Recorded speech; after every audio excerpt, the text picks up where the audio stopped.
আমার বন্ধুগণ, মুক্তবে যাওয়ার পরে সর্বপ্রথম যেই সূরা দিয়া আপনার জীবনের সূচনা শুরু হলো, তিলাওয়াত শুরু হলো, ওই সূরাটা হলো আলহামদুলিল্লাহি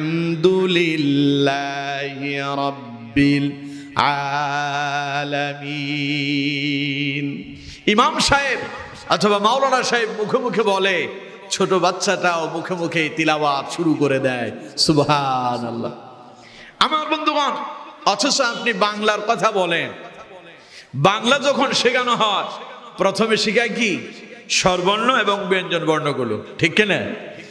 কিন্তু কোরআন শেখার জন্য প্রথমে সূরা ফাতিহা, কারণ এটা দিয়ে কোরআনের সূচনা, আর এটা দিয়ে মুমিনদের সূচনা শুরু হয়। সুবহানাল্লাহ বলে শিখলেন যখন, তখন বয়স ছিল আপনার 5, 6, 7 বছর কিংবা 10 বছর। 10 বছর পর্যন্ত আপনি মুক্তবে গেলেন, মুক্তবে যায় সূরা ফাতিহা শিখলেন, পাশাপাশি সূরা ফিল থেকে সূরা নাস পর্যন্ত আরো 10টা সূরা শিখলেন। 10 বছর পরে যখন স্কুল, কলেজ, ইউনিভার্সিটি লেভেলে আপনার পড়ালেখা জীবনের সূচনা শুরু হলো, আপনি দুনিয়ার জন্য পাগল হয়ে গেলেন, নামাজের কথা ভুলে গেলেন। বয়স যখন আপনার 35 পেরিয়ে 40-এ গিয়ে পড়লো, চুল পাকতে শুরু করছে, দাড়ি পাকতে শুরু করছে, ছেলে মেয়ে বিবাহ দেওয়ার সময় আসলো, তখন আপনার মনে হলো না, এখন আমার মসজিদে যাওয়া দরকার। আছে না এরকম? কথা বল না কেন? আছে না নাই? এখন তিনি যখন মসজিদে যাবেন, সেই 20 বছর, 30 বছর, 40 বছর আগে তিনি সূরা ফাতিহা মুখস্থ করছেন। এখন তিনি নামাজে গিয়া, মসজিদে গিয়া আগে কি ইমাম সাহেবকে জিজ্ঞাসা করে যে, হুজুর আমি তো 40 বছর নামাজ পড়ি নাই, এখন কেমনে পড়বে একটু আমার শিখায় দেন, এই কথা বলে? বলে না। বরং তিনি মসজিদে ঢুকেন, আল্লাহু আকবার বলে নামাজ শুরু করে দেন। আল্লাহু আকবার বলে যখনই নামাজে ঢুকে যান, ওই যে 30 বছর আগে যেই ক্যাসেটের ভেতরে তিনি জীবনের সূচনা লগ্নেতে সূরা ফাতিহাটা রেকর্ড করলেন, যেই কলিজার ভিতরে সূরা ফাতিহা রেকর্ড হয়ে গেল, 30 বছর পরে যখন নামাজে দাঁড়ায় আল্লাহু আকবার বললেন, শুরু করলেন, পুরনো ক্যাসেট বাজা শুরু হয়ে গেল, আলহামদুলিল্লাহি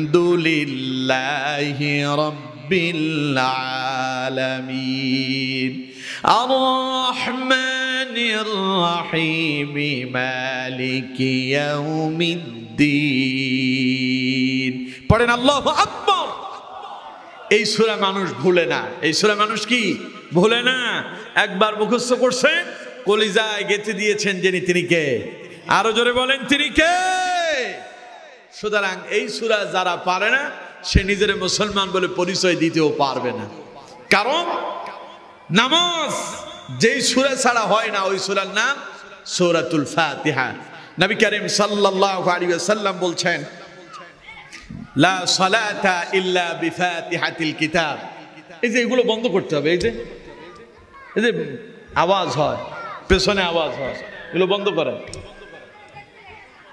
কি অবস্থা দেখছেন? প্রয়োজন ওই মেলা এখন বন্ধ করে দেন, এখন আর মেলার দরকার না। রাত 10টা, 10:30 পার হয়ে গেছে, এখন মেলা বন্ধ হয়ে যায়। আমার বন্ধুগণ, অসুবিধা হচ্ছে আপনাদের?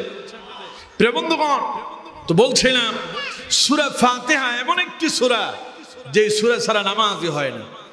আল্লাহ নবী বলছেন, লা সালাতা ইল্লা বিফাতিহাতিল কিতাব। নবীজি বলেন, সূরা ফাতিহা ছাড়া কোনো নামাজ আল্লাহর দরবারে মঞ্জুর হয় না। আমার বন্ধুগণ, ইমামে আযম আবু হানিফা রাহিমাহুল্লাহ তিনি তার অভিমত ব্যক্ত করেছেন, আল্লাহর একজন বান্দা নামাজ পড়তে চায়, কিন্তু কোরআনুল কারীমের সূরা ফাতিহা ছাড়া তিনি আর কোনো সূরা জানেন না। তিনি শুধু সূরা ফাতিহাই পারেন, কিন্তু সূরা ফাতিহার সাথে অন্য কেরাত পড়া ওয়াজিব। তিনি অন্য কোনো কেরাত পারেন না, সূরা পারেন না। এখন করবেন কি? ইমামে আযম আবু হানিফা রাহমাতুল্লাহ আলাইহি বলেন, আল্লাহর ওই বান্দা যদি শুধু সূরা ফাতিহা পারে, আর সূরা ফাতিহা দিয়েও যদি নামাজ পড়ে, তার নামাজ আল্লাহ পাক মঞ্জুর করে নেবেন। আপনি আর কিচ্ছু পারেন না, খালি সূরা ফাতিহা পারেন, ওই সূরা ফাতিহা দিয়ে নামাজ পড়েন, তাতেও আল্লাহ আপনার নামাজ কবুল করবেন। সুবহানাল্লাহ বলেন। আমার বন্ধুগণ, এই সূরার অনেকগুলো নাম আছে, এই সূরার অনেকগুলো কি আছে? নাম আছে। এই সূরার এক নাম হচ্ছে উম্মুল কোরআ, অর্থাৎ কোরআনের মা। কোরআনের কি মা? কোরআনুল কারীমে সূরা আছে কতটা? 114টা। এই 114টা সূরার মা যেটা, ওটার নাম সবাই বলতে হবে, ওটার নাম কি? আজকে শিখে নিলেন, এটা সারা জীবন মনে রাখবেন। যদি আপনাকে কেউ যদি প্রশ্ন করে, আচ্ছা কত দেখি কোরআনুল কারীমের সূরা 114 সূরার ভিতরে কোরআনের মা বলা হয় কোন সূরাকে, তখন আপনি জবাব দেবেন কি? সূরাতুল ফাতিহা। সূরা ফাতিহাকে উম্মুল কোরআ বলা হয়, কোরআনের মা বলা হয়। কেন বলা হয়? সন্তান থাকে মায়ের পেটে। সন্তান কোথায় থাকে? মায়ের পেটে থাকে। কোরআনুল কারীমের ভিতরে আয়াত আছে 6666, সূরা আছে 14টি, পারা হলো 30টা। এই 30 পারা কোরআনুল কারীমের ভিতরে আল্লাহ পাক যা বলেছেন সব কথাগুলোকে আল্লাহ রাব্বুল আলামিন ভূমিকা আকারে ছোট্ট করে সূরা ফাতিহার ভিতরে আল্লাহ পাক ঢুকিয়ে দিয়েছেন। পড়েন সুবহানাল্লাহ।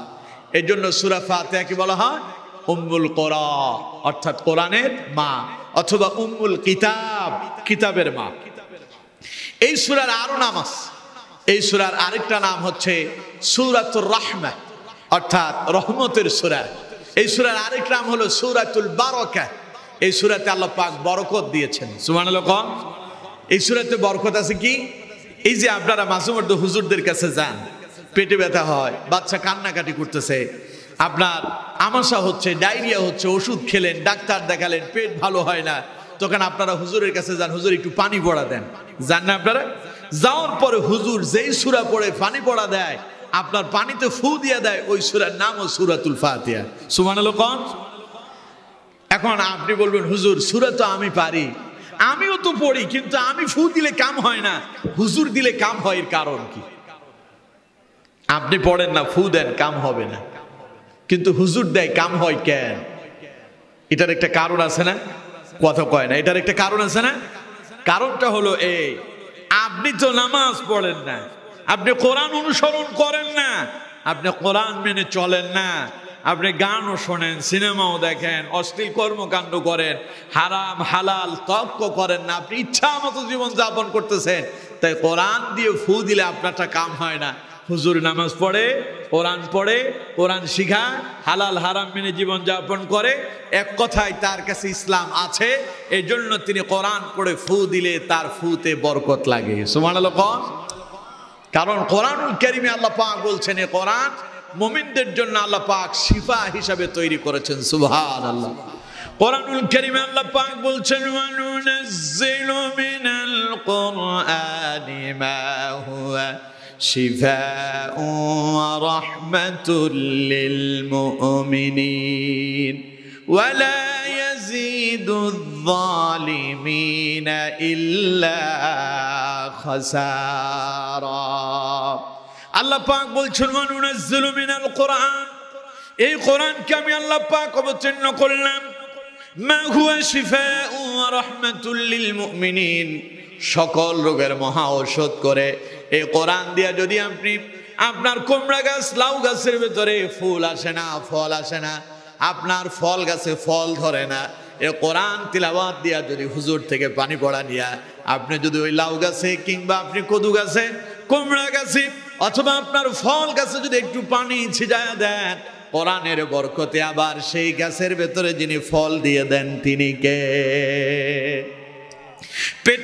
পেটে ব্যথা, মাথা ব্যথা, ডায়রিয়া, আমাশা, শরীর অসুস্থ, ক্লান্ত, দুর্বল হয়েছেন, ডাক্তার দেখিয়েছেন, অনেক ধরনের ওষুধ আপনি প্রয়োগ করেছেন, অনেক ওষুধ সেবন করেছেন, কিন্তু আপনার কাজ হয় না। হুজুরের কাছে আসলেন, কোরআনুল কারীমের সূরা ফাতিহা পড়ে আপনার একটু ফু দিয়ে দিল, ওই এক ফুতেই যিনি আপনার সুস্থ বানায় দেন তিনি কে? আল্লাহ পাক বলছেন, এই কোরআনকে শুধু কোরআন হিসেবে অবতীর্ণ করছে যে তা নয়, মা হুয়া শিফা, এই কোরআন করেছি সকল রোগের মহা ঔষধ করে। সুবহানাল্লাহ। ওয়া রাহমাতুল লিল মুমিনিন, আর মুমিনদের জন্য এটা রহমত। মুমিনদের জন্য এটা কি? রহমত। এরপর আল্লাহ পাক বললেন, ওয়ালা ইয়াজিদুয যালিমিনা ইল্লা খাসারা, আর জালেমদের জন্য এই কোরআন হচ্ছে ক্ষতিগ্রস্ততার কারণ। জালেম চেনেন তো? জালেম চেনেন? কথা কয় না। জালেম চেনেন? সবচেয়ে বড় জালেম হলো সেই ব্যক্তি আল্লাহর কোরআনকে অসম্মান করে যে ব্যক্তি। ঠিক কিনা? কথা বল না কেন? ঠিক কিনা? আজ আমার সমাজে কোরআন দিয়ে কথা বললে এক শ্রেণীর লোকের কলিজায় লাগে। ঠিক কিনা? কোরআনের হক কথাগুলো মসজিদে ইমাম সাহেব বুক ফুলিয়ে কোরআনের হক কথা বলতে পারে না, সুদের বিরুদ্ধে বলতে পারে না, ঘুষের বিরুদ্ধে বলতে পারে না, জেনা ব্যভিচারের বিরুদ্ধে বলতে পারে না। হক কথা বললে পরে এক শ্রেণীর নাস্তিক মুরতাদিরা মসজিদে আসে, ওদের কলিজায় আগুন ধরে যায়। কোরআনের হক কথা শুনলে তারা আলেমদের বিরুদ্ধে ষড়যন্ত্র চক্রান্ত করে আলেমদের চাকরি খেয়ে ফেলে। ঠিক কিনা? আছে না নাই? অর্থাৎ এদের জন্য কোরআন হলো ক্ষতিগ্রস্ততার কারণ। কোরআন শুনলে জ্বালা বড় বাড়ে যাদের, কোরআন শুনলে কলিজায় আগুন লাগে যাদের, বুঝতে হবে কোরআন তাদেরকে ক্ষতিগ্রস্ততার দিকে নিয়ে যাবে, কোরআন তাদেরকে ধ্বংস করবে। কারণ কোরআনের সাথে যারাই বেয়াদবি করে কোরআন তাদের সম্মান বাড়ায়া দেয় না, তাদেরকে নির্যাতিত, নিপীড়িত, মাজলুম করে তাদেরকে আল্লাহ রাব্বুল আলামিন অপমানিত আর অপমানিত করে তাদেরকে সবচাইতে নিম্ন শ্রেণীর জায়গায় আল্লাহ পাক নিক্ষেপ করেন। ঠিক কিনা? কথা কন না কেন? ঠিক কিনা? এই কোরআনের সাথে বেয়াদবি করেছিল আবু জাহেল, কোরআনের সাথে বেয়াদবি করেছিল আবু লাহাব, কোরআনের সাথে বেয়াদবি করেছিল উতবা সাইবা মুগিরা। এদেরকে যিনি জিল্লতি দিয়া পৃথিবী থেকে বিদায় করে দিয়েছেন তিনি কে? আরো জোরে বলেন, তিনি কে? বসেন। আলহামদুলিল্লাহ পড়েন আলহামদুলিল্লাহ। আমাদের উপজেলা পরিষদের চেয়ারম্যান সাহেব জনাব আলহাজ আবুল কালাম আজাদ সাহেব আমাদের মাঝে এসে উপস্থিত হয়েছেন। পড়ুন আলহামদুলিল্লাহ। না আপনারা তো না, এইভাবে হইলে তো হবে না, একটু জোরে কর না আলহামদুলিল্লাহ। মেহমান আসছে, এতে আপনারা খুশি না বেজার?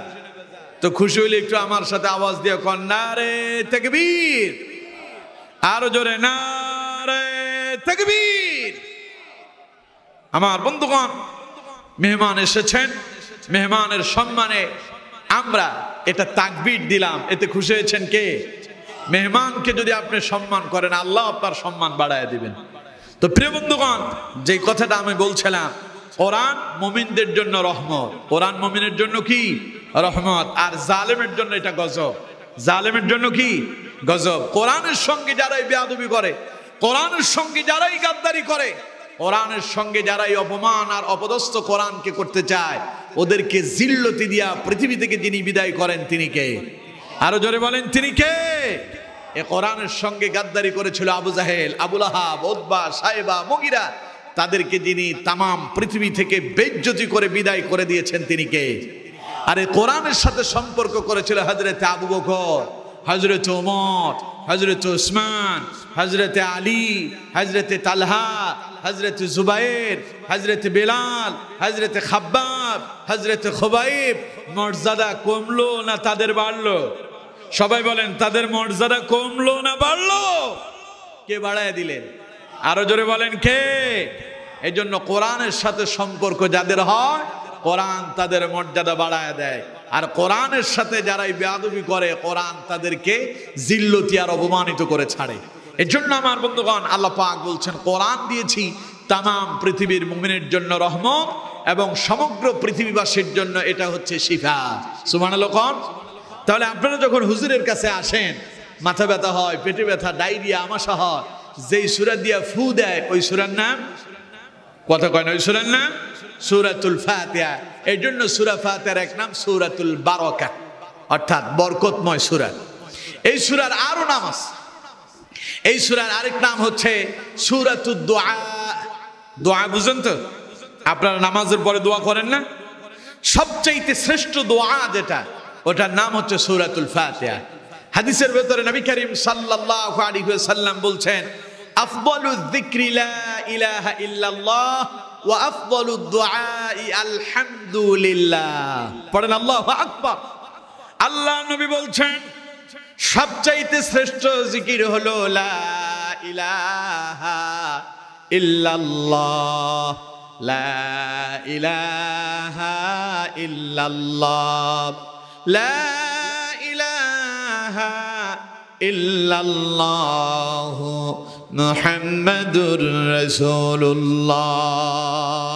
পড়েন সাল্লাল্লাহু আলাইহি ওয়াসাল্লাম নবীজি বলছেন সবচাইতে শ্রেষ্ঠ জিকির হলো লা ইলাহা ইল্লাল্লাহ ওয়া আফদালুদ দুআ, এবং সবচাইতে শ্রেষ্ঠ দোয়া হচ্ছে আলহামদুলিল্লাহ। পড়েন সুবহানাল্লাহ। এই সূরার ভিতরে দোয়া আছে না নাই? জোরে বলেন আছে না নাই? এই গোটা সূরাটাই হচ্ছে দোয়া। আমার বন্ধুগণ, আপনি দোয়া করার কোনো নিয়মই জানেন না, হাত তুলবেন, সূরা ফাতিহা পড়ে দোয়া শুরু করবেন, দেখবেন আপনার সূরা ফাতিহাটাই কমপ্লিট একটা দোয়া হয়ে যাবে। সুবহানাল্লাহ কোন। এরপরে আমার বন্ধুগণ, এই সূরার আরো নাম আছে। এই সূরার আরেকটা নাম হচ্ছে সূরাতুল হিদায়াহ, অর্থাৎ হেদায়েত প্রাপ্ত সূরা। যেই সূরা দিয়া সরল পথ পাওয়া যায়, সঠিক পথ পাওয়া যায়, ওই সূরার নাম সূরাতুল ফাতিহা। এই সূরার আরেক নাম হচ্ছে সূরাতুন নি'মাহ, অর্থাৎ নিয়ামতময় সূরা। এইভাবে আরো অনেক অসংখ্য নাম আছে। আমার বন্ধুগণ, এই সূরাতে এতগুলো নাম থাকার পেছনে একটা মাত্র কারণ এই সূরাতেই সবচাইতে বড় বরকত যিনি ঢেলে দিয়েছেন তিনি কে? আরো জোরে বলতে হবে, তিনি কে? এতক্ষণ সূরাটার বরকত এবং সূরার বৈশিষ্ট্য সম্পর্কে শুনলাম। এবার এই সূরার একটু ফজিলত শুনি। এই সূরার ফজিলত সম্পর্কে মুসলিম শরীফের ভেতরে একটা বিশাল লম্বা হাদিস এসেছে। হযরত আবু সাঈদ খুদরি রাদিয়াল্লাহু তাআলা আনহু তিনি বর্ণনা করছেন। হযরত আবু সাঈদ খুদরি রাদিয়াল্লাহু তাআলা আনহু বলছেন, নবীজির একদল সাহাবী কোন এক সফরে বের হলো। সফরে যাওয়ার পথে তারা মরুভূমিতে এক জায়গায় তাঁবু টানালেন। তারা কিছু সময়ের জন্য সেখানে তারা বিরতি দিলেন। এমন সময় গোত্রের একজন মহিলা, এক কৃতদাসী, চিৎকার মেরে মেরে তাদের কাছে এলো আর বলতে লাগলো, কে আছো এমন? আমাদের গোত্রের নেতাকে সাপে কেটেছে। কে আছো এমন? সাপের বিষ নামাতেই পারবে? দয়া করে আমাদের নেতারে তোমরা রক্ষা করো, নেতাকে তোমরা সাহায্য করো। আমাদের গ্রামের লোকেরা তারা মেলায় গিয়েছে, নেতা এই মুহূর্তে অসুস্থ হয়ে পড়ে আছে। একজন সাহাবী উঠে গেলেন। সাহাবী বললেন, তোমার নেতা কোথায়? আমার সঙ্গে নিয়ে চলো। ওই কৃতদাসী সাহাবীকে সঙ্গে নিয়ে গেলেন। সাহাবী সেখানে যাওয়ার পরে কি পড়েছে, নেতারে ফু দিল। ফু দিতে দেরি হলো, সাপে কামড় দেওয়া, বিষাক্ত সাপে কামড় দেওয়া। অসুস্থ মৃত্যুর পথযাত্রী নেতা সুস্থ হয়ে উঠে বসে গেল। পড়েন আল্লাহু আকবার। নেতা খুশি হয়েছে, খুব খুশি। খুশি হয়ে তারে কয়েকটা ছাগল দিল। আর মরুভূমিতে সবচাইতে প্রয়োজনীয় জিনিসের নাম হলো পানি। পানি ছাড়া মরুভূমিতে চলা যায় না। কারণ মরুভূমিতে যারা সৌদি আরব গিয়েছেন তারা জানেন একটু পরেই গলা শুকিয়ে যায়, ঠিক কিনা? একটু পরেই গলা শুকিয়ে যায়, পানির খুব প্রয়োজন পড়ে যায়। এই জন্য সৌদি আরবে তেলের চাইতে পানির দাম বেশি। জানেন আপনারা এটা? 1 লিটার তেল, 1 লিটার পানির দাম হলো 1 রিয়াল, আর 1 লিটার তেলের দাম 76 পয়সা। তাহলে দাম বেশি কোনটার? পানির। কারণ সেখানে পানি মানুষের খুব প্রয়োজনীয়, এই জন্য তেলের চাইতে পানির দাম বেশি। আমার বন্ধুগণ, এখন নেতা তাদেরকে 1 মস্ক পানি দিয়েছেন, সাথে দিলেন কিছু ছাগল। সাহাবী এগুলো সঙ্গে নিয়ে যখন অন্য সাহাবীদের সঙ্গে মিলিত হলো, অন্য সাহাবীরা বলল, তুমি এগুলো কি করে নিয়ে আসছো? কোত্থেকে নিয়ে আসছো? তখন সাহাবী বলল, আমি তাকে কোরআনুল কারীমের সূরা ফাতিহা পড়ে ফু দিয়েছি। ফু দেওয়ার পরে তিনি সুস্থ হয়েছেন, এই জন্য খুশি হয়ে এগুলো আমার হাদিয়া দিয়েছেন। অন্য অন্য সাহাবীরা বলল, না, তুমি তো কোরআন বিক্রি করে ফেলেছো, আমরা এটা খাবো না। যতক্ষণ পর্যন্ত রাসূলুল্লাহ এটার সমাধান না করবেন ততক্ষণ এই হাদিয়া আমরা কেউ গ্রহণ করব না। পরে তারা যখন ফিরে এলেন মদিনায়, আসার পরে সাহাবায়ে কেরাম রাসূলুল্লাহর কাছে গেলেন, গিয়ে বললেন, ইয়া রাসূলুল্লাহ সাল্লাল্লাহু আলাইহি সাল্লাম, আমরা যখন এই রকম মরুভূমিতে ছিলাম, একজন গোত্রের নেতাকে সাপে কেটেছে। অমুক সাহাবী সেখানে গিয়ে তার সূরা ফাতিহা পড়ে ফু দিল। ফু দেওয়ার পরে সুস্থ হয়ে গেল। তাকে কিছু ছাগল হাদিয়া দিয়েছে, কিছু পানি তাকে সঙ্গে হাদিয়া দিল। আমরা এটা গ্রহণ করি নাই, এখন এটা খাওয়া জায়েজ হবে নাকি? সাহাবী বললেন, যে সাহাবী পড়ে ফু দিছে তারে নিয়ে আসো। সাহাবীরে ডেকে আনা হলো।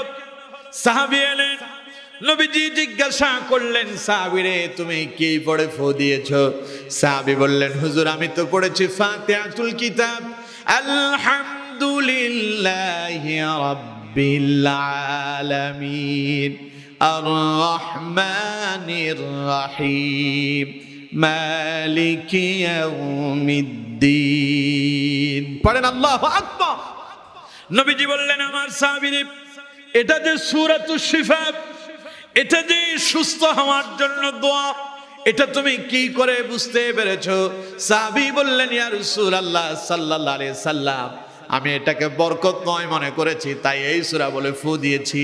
নবী করিম সাল্লাল্লাহু আলাইহি সাল্লাম বললেন, সাহাবীরে, যে হাদিয়া পেয়েছো ওই হাদিয়া এখনো পর্যন্ত আছে নাকি? সাহাবী বললেন, হুজুর এখনো আছে।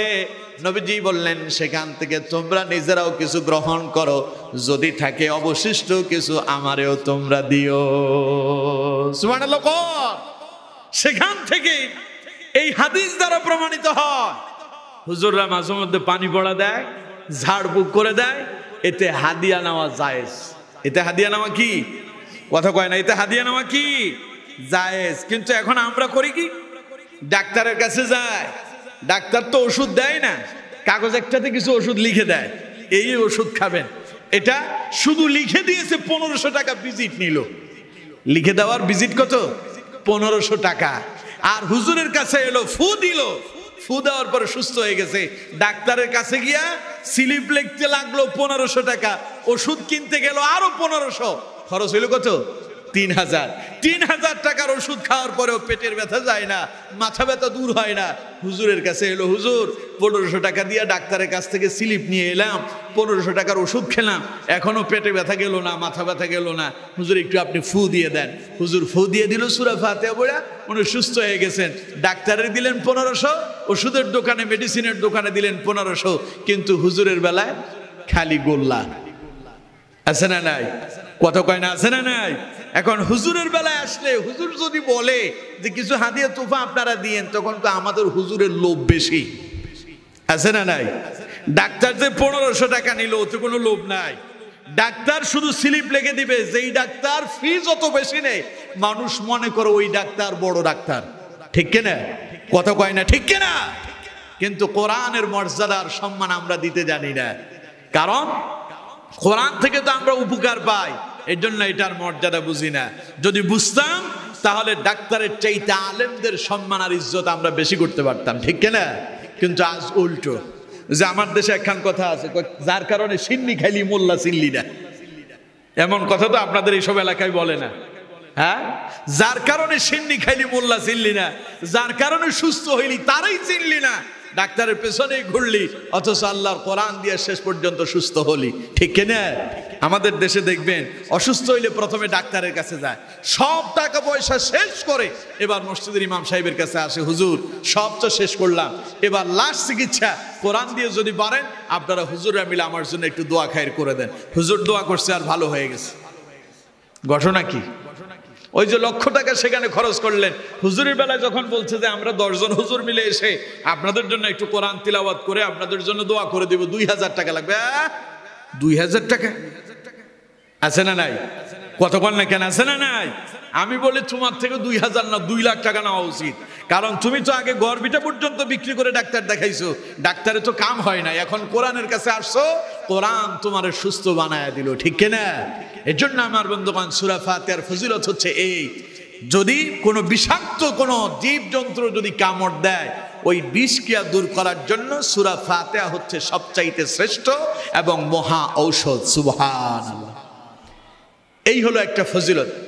এই সূরার আরেকটা ফজিলত হলো, আপনি যখন নামাজে দাঁড়ান এই সূরা দিয়া নামাজ শুরু করে দেন, এই সূরা তিলাওয়াত করেন যখন, দয়াময় আল্লাহ পাক আপনার সঙ্গে কথা বলেন ঠিক তখন। সুবহানাল্লাহ। কিন্তু আপনার সেই কান নাই, আপনি শোনেন না, আপনার সেই চোখ নাই, আপনি দেখেন না। এটাও মুসলিম শরীফের ভেতরে এসেছে। আল্লাহর বান্দা যখন নামাজে দাঁড়িয়ে যায়, নামাজের ভেতরে যখন বান্দা পড়ে আলহামদুলিল্লাহি রাব্বিল আলামিন, আমার বন্ধুগণ, নবী করিম সাল্লাল্লাহু আলাইহি ওয়াসাল্লাম বলেন, বান্দা যখন পড়ে আলহামদুলিল্লাহি রাব্বিল আলামিন, তখন দয়াময় আল্লাহ পাক বান্দার কথার জবাব দিয়ে বলেন হামিদানি আব্দি। আপনি বললেন আলহামদুলিল্লাহি রাব্বিল আলামিন, সকল প্রশংসার একচ্ছত্র মালিক কে? আরো জোরে বলেন কে? নামাজে যখন আপনি কথা বলেন, আল্লাহ পাক বলেন হামিদানি আব্দি, আমার বান্দা আমার প্রশংসা করলো। এরপরে আল্লাহ পাক বলেন আমার বান্দারে তুই আর কি বলতে চাস? তখন আমরা বলি আর রহমানির রহিম। তখন আল্লাহ পাক বলেন আসনা আলাইয়া আব্দি, আমার বান্দা আমার বড়ত্বের কথা স্বীকার করলো। সুবহানাল্লাহ বলে। আর রহমানির রহিম, সকল সবচাইতে সবার চাইতে শ্রেষ্ঠ দয়াময় যিনি, তিনি কে? আরো জোরে বলেন কে? তা আপনি বললেন আর রহমান আর রহিম, পরম দয়ালু অসীম মেহেরবান তিনি, সকল প্রশংসার মালিক যিনি। তখন আল্লাহ পাক বলেন আসনা আলাইয়া আব্দি, আমার বান্দা তুই আমার বড়ত্বের কথা স্বীকার করলি, আর কি বলতে চাস? তখন আমরা বলি মালিকি ইয়াউমিদ্দিন। তখন আল্লাহ পাক বলেন মানজাদানি আব্দি, আপনি বললেন মালিকি ইয়াউমিদ্দিন, আমার রব তিনি, সকল প্রশংসার মালিক তিনি, যিনি কিয়ামত দিবসের একচ্ছত্র মালিক, তিনি সকল প্রশংসার মালিক। এই কথা বলার পরে আল্লাহ পাক বলেন মানজাদানি আব্দি, আমার বান্দা আমার ক্ষমতার কথা, আমার শ্রেষ্ঠত্বের কথা স্বীকার করেছে। পড়েন সুবহানাল্লাহ। এরপরে এবার আপনি বললেন ইয়াকা না'বুদু ওয়া ইয়াকা নাস্তাঈন। আয় আল্লাহ তাআলা, আমরা কেবল তোমার ইবাদত করি আর তোমার কাছে সাহায্য চাই। তখন আল্লাহ পাক বলেন হাযা বাইনি ওয়া বাইনা আব্দি, বান্দা এটা আমার এবং তোর মাঝে সীমাবদ্ধ থাকুক। সুবহানাল্লাহ বলে। অর্থাৎ তুই যে আমার কাছে সাহায্য চাস, তুই যে আমার ইবাদত করিস, তুই তো আমার গোলাম, তুই তো আমার বান্দা। আমি আল্লাহ রাব্বুল আলামিন এই কথাটা গোপন রাখলাম, তোর সাথে আমার সাথে একটা সম্পর্ক তৈরি হয়ে গেল। সুবহানাল্লাহ। এরপর আল্লাহ পাক বলেন বান্দা তুই আর কি বলতে চাস? তখন এবার আমরা বললাম ইহদিনাস সিরাতাল মুস্তাকিম সিরাতাল্লাযীনা আন'আমতা আলাইহিম গায়রিল মাগদুবি আলাইহিম ওয়ালাদ-দাল্লিন। পড়েন আমিন। বান্দা যখন পড়লে ইহদিনাস সিরাতাল মুস্তাকিম থেকে ওয়ালাদ-দাল্লিন পর্যন্ত বান্দার তিলাওয়াত শেষ হয়ে যায়, যখন আল্লাহ পাক বলেন আমার বান্দা মাঝপথে তুই আমার কাছে যা চাইলে আমি আল্লাহ সব তোরে দিয়ে দিলাম। সুবহানাল্লাহ বলেন। এর জন্য আমার বন্ধুগণ, আপনি যখন নামাজের ভেতরে এই সূরা তিলাওয়াত করবেন, নামাজের ভেতরে যখন এই সূরা পড়বেন, আপনার সঙ্গে যিনি কথা বলবেন তিনি কে? আরো জোরে বলতে হবে তিনি কে? আমার বন্ধুগণ, তাইলে এই সূরার আরেকটা ফজিলত হলো এই সূরার সাথে আল্লাহর সাথে একটা কানেকশন লেগে যায়। নামাজে যখন দাঁড়ান তখন আপনার সঙ্গে যিনি কথা বলেন তিনি কে? সবাই বলেন না তিনি কে? এই সূরার ফজিলত হচ্ছে এই সূরা পড়ে যখন ফু দেওয়া হয় তখন রোগ দূর হয়ে যায়। 2 নাম্বার, এই সূরা যখন আপনি নামাজে তিলাওয়াত করবেন তখন নামাজে যিনি আপনার সঙ্গে কথা বলবেন তিনি কে? এই হচ্ছে সূরার ফজিলত এবং বৈশিষ্ট্য আপনাদেরকে শোনালাম। এবার এই সূরার মূল আলোচনায় আমরা প্রবেশ করি। আল্লাহ তাআলা এতে কি বলেছেন, কি জন্য এর মর্যাদা এত বেড়ে গেল, এটাকে কেন উম্মুল কোরআন বলা হলো, এই সূরাতে আল্লাহ পাক কি বলেছেন সেই কথাগুলো আমাদের জানা দরকার আছে না নাই? এবারও শুন আল্লাহ পাক এই সূরাতে কি বক্তব্য দিয়েছেন। আল্লাহ পাক বলছেন আলহামদুলিল্লাহি রাব্বিল আলামিন। আল্লাহ পাক বলছেন সকল প্রশংসা ওই আল্লাহর, যিনি তামাম পৃথিবীর রব, যিনি রব্বুল আলামিন। পড়েন সুবহানাল্লাহ। আমি আপনাদেরকে প্রশ্ন করি রব মানে কি? বলেন রব মানে কি?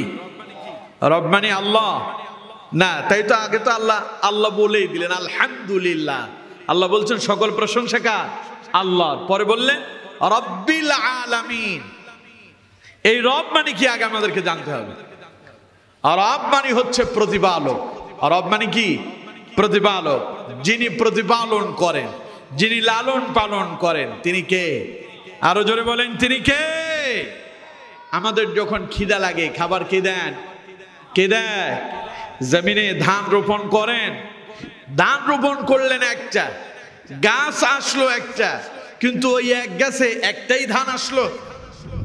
শতটা যিনি দিলেন তিনি কে? জোরে বলেন তিনি কে? একটা সিমের বীজ বপন করলেন, গাছ বের হলো একটা, ওই একটা গাছে একটাই সিম এলো না হাজারটা এলো? কে দিয়েছেন? আপনি কদুর বীজ বপন করেছেন, কুমড়ার বীজ বপন করেছেন একটা, ওই একটা থেকে হাজারটা যিনি দেন তিনি কে? তার মানে আপনি মনে করতেছেন আপনি চাষবাস করে খান, আল্লাহ কয় তোর ক্ষমতা নাই, আমি আল্লাহ দেয় তাই তুই খাতে পারিস। যেই জমিনে আপনি বীজ বপন করেছেন, আপনার গাছের ভেতরে এসে ফল ধরলো, ওই জমিনটা কেটে দেখেন একটা ধান, একটা কদু, একটা লাউ, একটা কুমড়া, একটা সিম আপনি খুঁজে পাবেন না। যিনি ওই মৃত জমিনের ভেতর থেকে আপনার রিজিকের বন্দোবস্ত করেছেন তিনি কে? তিনি হচ্ছেন রব্বুল আলামিন। তিনি জগৎ সমূহের লালন কর্তা, পালন কর্তা। সুবহানাল্লাহ।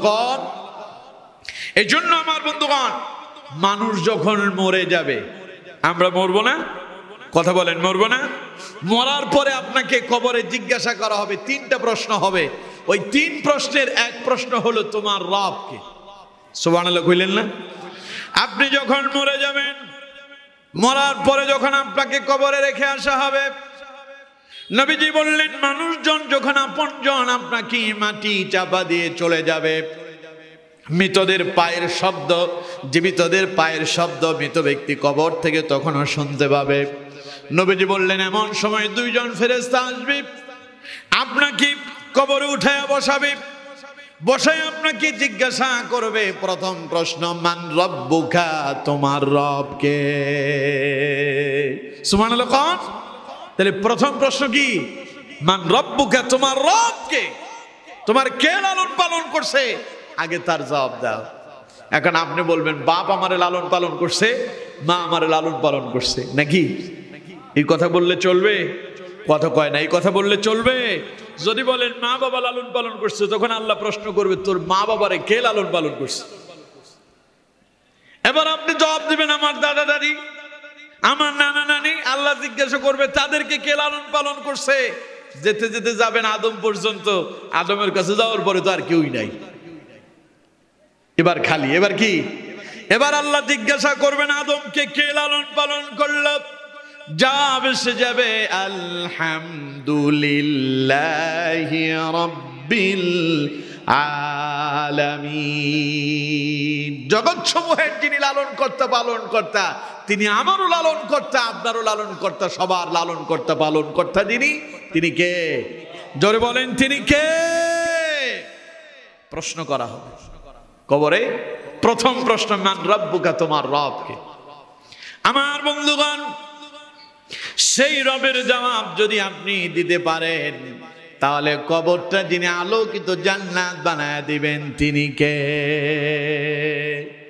আর যদি প্রশ্নের জবাব দিতে না পারেন, কবরটারে যিনি জাহান্নাম বানায় দিবেন তিনি কে? এজন্য দুনিয়াতে থেকে রবের গোলামি করা লাগবে। কার গোলামি করা লাগবে? রবের গোলামি করা লাগবে। আল্লাহ আমাদেরকে খাবার দেন, অসুস্থ হলে সুস্থ করে দেন, বিপদে তিনি আমাদেরকে হেফাজত করেন, মুসিবত দূর করে দেন। ওই যে করোনা এলো, কে বাঁচালেন? জোরে বলেন কে বাঁচালেন? কিন্তু আমরা সে আল্লাহরই ভুলে গেলাম। আমার দেশের কিছু লোক আছে, ওরা বলে যে করোনাকে আমরা মোকাবেলা করেছি। বলে না এরকম কথা? ঘূর্ণিঝড় আসলো, চতুর্দিকে ঘূর্ণিঝড় আসতেছে, আমার দেশের নেতারা বক্তব্য দেয় আমরা ব্যাপক প্রস্তুতি নেওয়ার কারণে ঘূর্ণিঝড় বাংলাদেশে আঘাত হানতে পারে নাই। নাউজুবিল্লাহ কইলেন না? ইমান থাকলো না গেল? কথা কয় না ইমান থাকলো না গেল? আমরা যদি ওনাদেরকে বলি যে আপনার বক্তব্যে ভুল আছে, কুফরি ঢুকে গেছে, আপনার ইমান নষ্ট হয়ে গেছে, তখন তারা বলে আমরা হুজুররা রাজনৈতিক বক্তব্য দেয়। ঠিক কিনা? কথা কন না কেন? ঠিক কিনা? মসজিদে ইমাম সাহেব যখন হকের দাওয়াত দেয়, ইমাম যখন সুদের বিরুদ্ধে কথা বলে, ঘুষের বিরুদ্ধে কথা বলে, জানাবে বিচারের বিরুদ্ধে কথা বলে, সন্ত্রাসের বিরুদ্ধে কথা বলে, মাদকের বিরুদ্ধে কথা বলে, তখন মসজিদের ইমাম সাহেব হয়ে যায় রাজনীতিবিদ। ঠিক কিনা? কিন্তু নেতা যখন কোরআনের ময়দানে এসে রাজনৈতিক বক্তব্য দেয় তখন কোনো কথা নাই, ঠিক কিনা? তার মানে রাজনীতিটা তাদের জন্য আরাম, ইমাম সাহেবের জন্য হারাম। তার মানে বোঝা যায় রাজনীতি ভালো জিনিস না, ঠিক কিনা? ইমাম সাহেব আপনি রাজনীতি করতে পারবেন না মানে বিষয়টা ভালো না, এই খারাপ জিনিসটা আমরা করি আপনারা করেন না, তার মানে বোঝা যায় রাজনীতির পক্ষে যারা ভালো মানুষ তারা নয়, ঠিক কিনা? এটা তাদের বক্তব্য দ্বারাই বোঝা যায়। আমি আপনাদেরকে প্রশ্ন করি, কোন আলেম মসজিদের মিম্বারে বসে রাজনৈতিক বক্তব্য দিয়েছেন? কোন দলের পক্ষে ভোট চেয়েছেন? কোন ইমাম সাহেব অথবা কোন বক্তা কোরআনের মাহফিলে বসে কি এই কথা বলেছেন যে আমি অমুক দল করি, আমার অমুক দলের মার্কায়, আপনারা অমুক দলের অমুক মার্কায় নির্বাচনে ভোট দিয়া আপনারা বিজয় করে দিবেন, বলেছে কেউ? আচ্ছা, বাংলাদেশের শ্রেষ্ঠ একজন বক্তা যিনি জীবনের 50 বছর আল্লাহর কোরআনের দাওয়াত দিলেন, 55টি দেশে কোরআনের দাওয়াত পৌঁছায়া দিলেন, যার হাতে হাত রেখে হাজারের অধিক অমুসলিম কালেমা পড়ে মুসলমান হলো, তার নাম কি? আল্লামা দেলোয়ার হোসেন সাইদি। আমাদের উপজেলা চেয়ারম্যান সাহেব বললেন নাম বলবো না, বললে মামলা হয়ে যেতে পারে। তার ইন্তেকালের পরে এই দেশের অসংখ্য সরকার দলের নেতা কর্মী ইন্না লিল্লাহ বলার কারণে তাকে তার দল থেকে বহিষ্কার করা হয়েছিল, ঠিক কিনা? আল্লামা সাইদির ইন্তেকালের পরে সরকারি কর্মকর্তারা ইন্না লিল্লাহ লেখার কারণে তাকে তার চাকরি থেকে বরখাস্ত করা হয়েছিল, ঠিক কিনা? মনে রাখবেন, একজন মুমিনের মৃত্যুতে ইন্না লিল্লাহ পড়ার কারণে বিরোধিতা করলো যারা, কিয়ামতের ময়দানে আসামির কাঠগড়ায় দাঁড়াবে তারা, ঠিক কিনা? আমার বন্ধুগণ, সে কোরআনের পাখি আল্লামা সাইদি, তিনি তৌফেন একটা ইসলামিক দল করতেন, ঠিক কিনা? দলের নাম কি? জামাত ইসলামী। তিনি জামাত ইসলাম করেছেন। আচ্ছা, কম তো তিনি ফেরের ময়দানে প্রতি বছর 5 দিন ব্যাপী তাফসীর মাহফিল করতেন চট্টগ্রামে। কোনোদিন তাফসীর মাহফিলে উঠে উনি কি বলেছিলেন যে আমি জামাত ইসলামের পক্ষ থেকে নির্বাচন করতেছি, আপনারা আমাকে দাড়িপাল্লায় ভোট দিয়ে আমার এমপি বানায়া দিবেন? বলেছেন? তাহলে রাজনীতি হইল কই? সব কাম করে মোসওয়ালা, নাম হয় দাড়িওয়ালা, ঠিক কিনা? আলেমরা রাজনৈতিক বক্তব্য দেয় না, আলেমরা মানুষদেরকে বিভ্রান্ত করে না, আলেমরা মানুষদেরকে আল্লাহর কোরআনের দিকে ডাকে, হকের দিকে ডাকে, জান্নাতের দিকে ডাকে। আর জালেমদের কলিজায় আগুন ধরে যায়, কারণ মানুষ যদি আল্লাহর দিকে এসে যায় ওই সমস্ত নেতাদের নেতাগিরি আর চলে না, কর্মী থাকে না, আল্লাহর গোলামেরা মসজিদে ঢুকে যায়, ঠিক কিনা? এই জন্য তারা রাজনৈতিক বক্তব্য বলে কোরআনের মাহফিলগুলো বন্ধ করে দিতে চায়, ঠিক কিনা? কথা কন না কেন, ঠিক কিনা? তাদের এই জাতীয় বক্তব্য জনগণ সমর্থনও করে না, কথা কন না কেন? এই জাতীয় কথা বাংলাদেশে যত বেশি হচ্ছে তত কোরআনের মাহফিলে জনগণ বাড়তেছে না কমতেছে? কোরআনের মাহফিল কমতেছে না বাড়তেছে? সুতরাং আমার বন্ধুগণ, এসব বলে মানুষদেরকে কোরআন থেকে দূরে সরানো যাবে? আরো জোরে বলেন, যাবে কি? সুতরাং আমার বন্ধুগণ, আমাদেরকে মাথা পেতে মেনে নিতে হবে, আমাদেরকে যিনি লালন পালন করেন তিনি কে? আরো জোরে বলেন, তিনি কে? এই জন্য সকল প্রশংসা কার? আল্লাহ রাব্বুল আলামিন বললেন, বান্দারে, তাম পৃথিবীতে যা কিছু আছে, আসমানে যা আছে, আসমানের নিচে যা আছে, জমিনের উপরে যা আছে, সব কিছুকে যিনি লালন পালন করেন তিনি আল্লাহ। আপনি জমিনের পিপিলিকার দিকে তাকান, পিপিলিকা থেকে শুরু করে হাতি পর্যন্ত তাম পৃথিবীতে অসংখ্য পশু পাখি যিনি তৈরি করেছেন তিনি কে? এদেরকে খাবার কে দেন? আপনারা দেন নাকি? কথা বল না কেন? আপনারা দেন? যদি বনের হিংস্র জন্তু জানোয়ার, বাঘ, ভাল্লুক, সিংহ, বিশাল বিশাল হাতিগুলোকে যদি আল্লাহ পাক খাবার যদি না দিতেন, তাহলে এরা সবাই বন থেকে বেরিয়ে লোকালয়ে এসে পড়তো, মানুষের মাঝে এসে পড়তো। আপনি আপনার ঘরের ভেতরে তালা বন্ধ করে রাখতেন, ঘর থেকে বের হতেন যখনই, বাঘ এসে থাবড় মেরে আপনাকে মুখে করে নিয়ে যেত ঠিক তখনই, ঠিক না? ওদেরকে খাবার দিয়া, বনের পশুগুলোকে খাবার দিয়া আল্লাহ পাক তাদেরকে লালন পালন করলেন, আর দুনিয়াতে আপনাদেরকে তিনি নিরাপত্তা দিয়ে দিলেন। এজন্য আমার বন্ধুগণ, আল্লাহ পাক বললেন, বান্দারে প্রশংসা যদি করতেই হয়, প্রশংসা করব যার তিনি কে। প্রথমে শুরু করলেন আল্লাহ পাক প্রশংসা দিয়া, আমার বান্দা প্রশংসা করো আমার। আলহামদুলিল্লাহি রাব্বিল আলামিন, আমি তোমার এমন রব, আমি তোমার এমন মাবুদ, আমি তোমার এমন স্রষ্টা, আমি তোমার এমন খালেক, প্রতিটা মুহূর্তে আমি তোমার সঙ্গে থাকি। যখন তোমার পাশে কেউ থাকে না, তখন তোমার পাশে যিনি থাকেন তিনি কে? সব সময় আমাদের পাশে যিনি আছেন তিনি কে? এজন্য প্রশংসা করব কার? জোরে বলেন কার? খাবারে প্রশংসা কার? ঘুমানোর সময় প্রশংসা কার?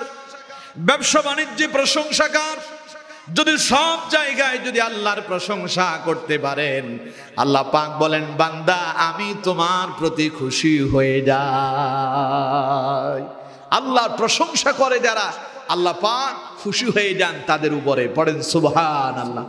হাদিসের ভেতরে নবী করিম সাল্লাল্লাহু আলাইহি ওয়াসাল্লাম বলছেন, ইন্নাল্লাহা লা ইয়ারদা আনিল আবদি ইয়াকুলুল উকলাতা ফায়াহমাদুহু আলাইহা ওয়া ইয়াশরাবু শারবাতা ফায়াহমাদুহু আলাইহা। নবীজি বলেন, যে ব্যক্তি খাওয়ার সময় আল্লাহর প্রশংসা করে এবং পান করার সময় আল্লাহর প্রশংসা করে, আল্লাহ পাক তার উপরে খুশি হয়ে যান। পড়েন সুবহানাল্লাহ। এজন্য যখন খাবার খাবেন প্রশংসা কার করবেন? পান করার সময় প্রশংসা কার করবেন? যদি আল্লাহর প্রশংসা করেন, আল্লাহ কি হবেন? শুধু যে খুশি হবেন তা নয়, কোরআনে আল্লাহ পাক বলছেন, যা পাও যতটুকুন আছে ততটুকুনে যদি আমি আল্লাহর প্রশংসা করো, আমি আল্লাহ তোমার রিজিকও বাড়ায়া দিব। সুবহানাল্লাহ বলেন। আল্লাহ রাব্বুল আলামিন সূরা ইব্রাহিমে বলছেন, লা ইন শাকারতুম লা আযীদান্নাকুম ওয়া লা ইন কাফারতুম ইন্না আযাবি লাশাদীদ। আল্লাহ পাক বলেন, আমার বান্দারে, লা ইন শাকারতুম লা আযীদান্নাকুম, আমার নিয়ামত পর পরে যদি কৃতজ্ঞ হতে পারো, আমি আল্লাহ তোমার নিয়ামত আরো বহুগুণে বাড়ায়া দেব। ওয়ালা ইন কাফারতুম, আর যদি অকৃতজ্ঞ হও, ইন্না আযাবি লাশাদীদ, জেনে রাখো নিশ্চয়ই আমি আল্লাহর আযাব অত্যন্ত কঠিন। কারণ নিয়ামত পায়া অকৃতজ্ঞ হয়েছে যারা, তাদেরকে শাস্তি দিয়া পৃথিবী থেকে বিদায় করে দিয়েছেন যিনি, তিনি কে? যেমন সেই রকম একজন জালেম, নাম হলো কারুন। কি নাম কোন? কারুন। নাম শুনছেন না? কারুন ছিল মূসা আলাইহিস সালামের চাচাতো ভাই। মূসা আলাইহিস সালাম আল্লাহর পয়গাম্বর। মূসা আলাইহিস সালাম আল্লাহর কি? পয়গাম্বর। আল্লাহর নবীর চাচাতো ভাই ছিলেন কারুন। কারুনকে আল্লাহ পাক অনেক সম্পদ দিয়েছিলেন, কিন্তু কারুন যখন তার সম্পদ পায়া অহমিকা দেখালো, অহংকার দেখালো, আল্লাহর প্রশংসা করলো না, আল্লাহর রাস্তায় তার সম্পদ ব্যয় করলো না, তখন আল্লাহ রাব্বুল আলামিন এক গজব দিয়ে কারুনকে এবং কারুনের বিশাল অট্টালিকা, বাড়িঘর সুদ্ধা সবগুলো যিনি মাটির নিচে দাবায়া দিলেন, তিনি কে? সবাই বলতে হবে তিনি কে? এর জন্য আমার বন্ধুগণ, আল্লাহ পাক বলছেন, নিয়ামতের অকৃতজ্ঞ হলে কারুনের মতো অবস্থা হবে। কারণ ইন্না আযাবি লাশাদীদ, নিশ্চয় আমার আযাব অত্যন্ত ভয়ঙ্কর। কথা কার? জোরে বলেন কার? আমার বন্ধুগণ, এরপরে এক নাম্বার বললাম প্রশংসা করবেন, আল্লাহ খুশি হবে।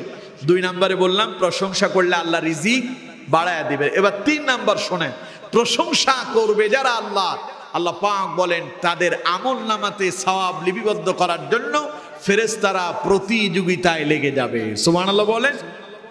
আমার বন্ধুগণ, বুখারীর বর্ণনা, নবী করিম সাল্লাল্লাহু আলাইহি ওয়াসাল্লাম নামাজের ইমামতি করতেছেন, রাসূলুল্লাহ নামাজ পড়াচ্ছেন। নবীজি নামাজের প্রথম রাকাতে রুকুতে গেলেন। রুকু থেকে উঠে নবীজি বললেন, সামি আল্লাহু লিমান হামিদা। পেছনে সাহাবায়ে কেরাম পড়লেন, রব্বানা লাকাল হামদ। একজন সাহাবী বললেন, হামদান কাসীরান তাইয়িবান মুবারাকান ফি। নবীজি নামাজ শেষ করলেন। নামাজের সালাম ফেরানোর পরে রাসূলুল্লাহ সাহাবীদের দিকে যখন মুখ করে বসলেন, নবীজি প্রশ্ন করলেন, আজকে নামাজের ভিতরে বাড়তি কথাগুলো কে বলল? ওই সাহাবী দাঁড়ালেন, থরথর করে কাঁপতে শুরু করলেন। কাঁপা কাঁপা কণ্ঠে সাহাবী জবাব দিলেন, ইয়া রাসূলুল্লাহ সাল্লাল্লাহু আলাইহি ওয়াসাল্লাম, হুজুর আমি ইচ্ছাকৃত বলি নাই, আপনি বলেছেন সামি আল্লাহু লিমান হামিদা, যে আল্লাহর প্রশংসা করে আল্লাহ তার কথা শুনতে পান, তাই আবেগ আর ভালোবাসার কারণে আমি বলে ফেলেছি রব্বানা লাকাল হামদ হামদান কাসীরান তাইয়িবান মুবারাকান ফি। আমি আল্লাহর ভালোবাসায় পড়ে আবেগের কারণে আমি আল্লাহর প্রশংসা করেছি হুজুর, আমি ইচ্ছাকৃত করি নাই। আল্লাহ নবী তখন জবাব দিলেন, আমার সাহাবীরে, আমি নবী তুমি নবী নও, আমি যা দেখি তুমি তা দেখো না। আমার সাহাবী, তুমি যখন আল্লাহর প্রশংসা করে করে রুকুর মাঝখানে যখন এই কথাগুলো তুমি বলেছ, সিজদা এবং রুকুর মধ্যবর্তী জায়গায় যখন তুমি আল্লাহর প্রশংসা করেছ, আমি দেখতে পেলাম আকাশে একজন দুইজন নয় 30 জন ফেরেশতা তোমার আমলনামায় সওয়াব লিপিবদ্ধ করার জন্য প্রতিযোগিতায় লেগে গেল। না সুবহানাল্লাহ তো কইলেন না? যারা বুঝেন নাই তারা চুপ থাকবেন, যারা বুঝতে পারছেন তারা চিল্লায় একটু সুবহানাল্লাহ কোন তো দেখি। তার মানে সবাই বুঝতে পারছে। তাহলে আমার বন্ধুগণ, আল্লাহর প্রশংসা করলে আপনার আমলনামায় সওয়াব লিপিবদ্ধ করার জন্য প্রতিযোগিতা কারা করে? ফেরেশতারা।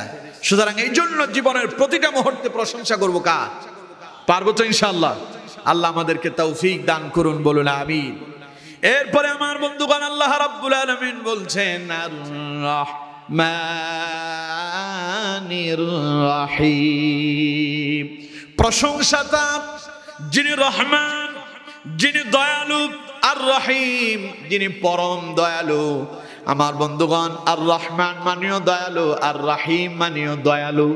তাহলে আল্লাহ রাব্বুল আলামিন এখানে শুধু আর রহমান বলতে পারতেন, কিন্তু আল্লাহ রাব্বুল আলামিন শুধু আর রহমান না বলে পাশাপাশি তিনি আর রহিম শব্দটাও ব্যবহার করলেন।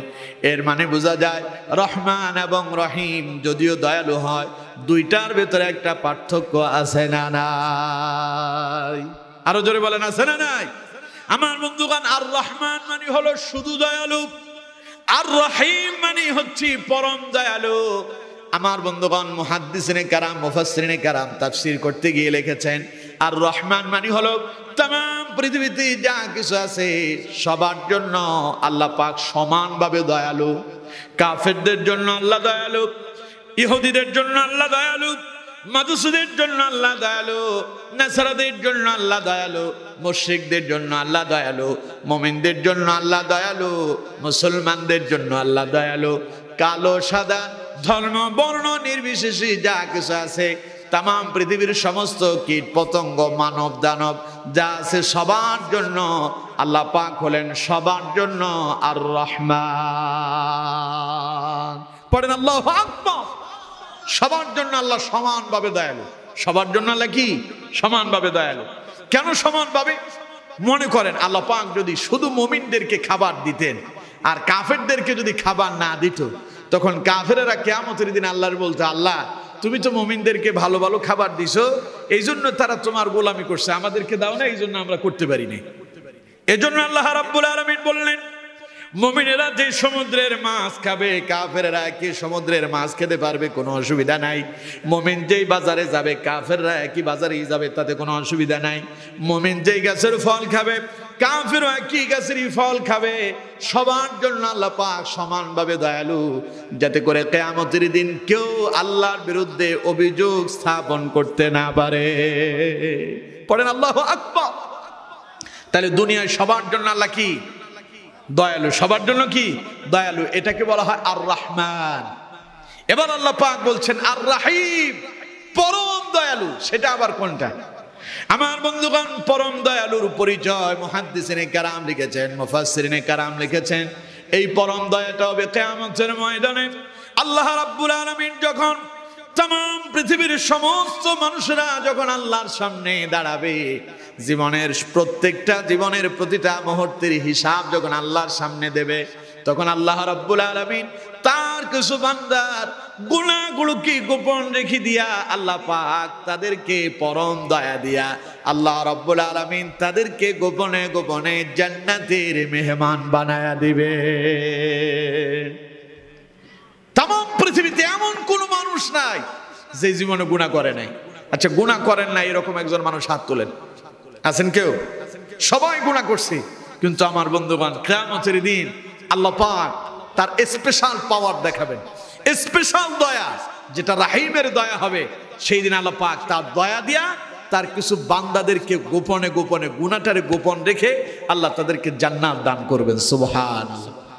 হাদিসের ভেতরে এসেছে কিয়ামতের দিন দুইজন মানুষ উঠবে এমন, একজন মানুষের 100 নেকির ভেতরে 99টা নেকি আছে, একটা নেকির কমতি আছে।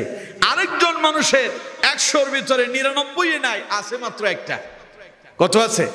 একটা। অর্থাৎ একজন মানুষের নেকির পাল্লায় 1 নেকি কম আছে, আরেকজনের গোটা পাল্লার ভেতরে শুধু 1 নেকি আছে আর সব গুনাহ।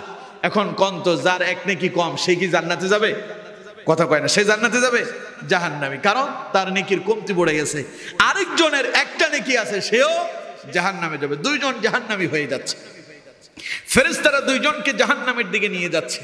এমন সময় একজনের সাথে আরেকজনের সাক্ষাৎ হবে, মোলাকাত। দুইজনকে যখন ফেরেশতা ধরে নিয়ে যাচ্ছে, আমি নাম দিলাম আর কি আপনাদেরকে বোঝানোর জন্য। একজনের নাম আব্দুল্লাহ, আরেকজনের নাম আব্দুর রহমান। আব্দুল্লাহ একটা নেকির অভাব আছে, অর্থাৎ 99টা নেকি তার আমলনামায় আছে, অভাব কয়টা? একটা। আর আব্দুর রহমানের নেকি আছে মাত্র একটা। তার মানে দুইজনেই জাহান্নামের দিকে যাচ্ছে। কিন্তু আব্দুল্লাহ, আব্দুর রহমান দুইজনই পূর্ব পরিচিত। দুনিয়াতে তাদের একজনের সাথে আরেকজনের কি হতো?